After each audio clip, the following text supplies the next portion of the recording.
Pemerintah resmi menaikkan harga bahan bakar minyak Pertalite, Biosolar dan Pertamax mulai 3 September 2022.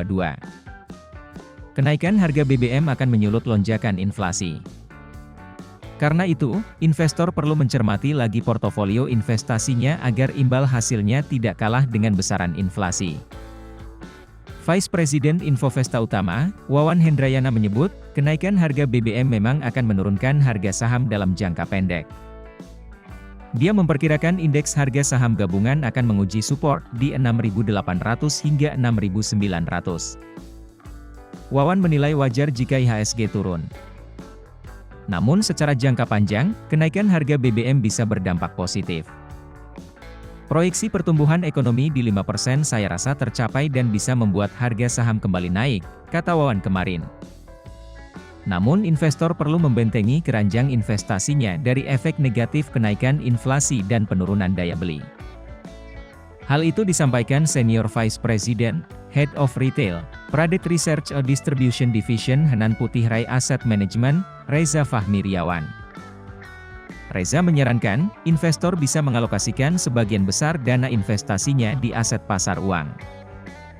Pasalnya, inflasi akan meningkat dan besar kemungkinan Bank Indonesia akan kembali mengerek naik suku bunga. Ada baiknya dalam jangka pendek sebagian besar aset ditempatkan di instrumen money market sambil wait and see, tandas Reza. Penempatan dana di aset pasar uang juga perlu untuk menjaga likuiditas.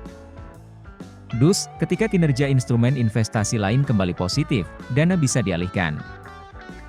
Reza menyarankan penempatan dana di aset pasar uang bisa dilakukan hingga 50% dari total dana.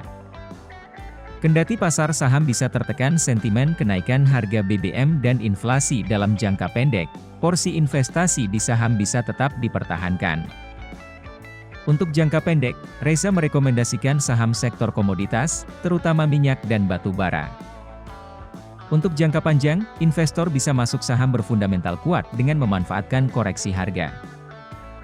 Reza berpendapat, jangka panjang, efek kenaikan harga BBM akan positif karena APBN jadi lebih sehat dan dapat dimaksimalkan untuk kebutuhan lain.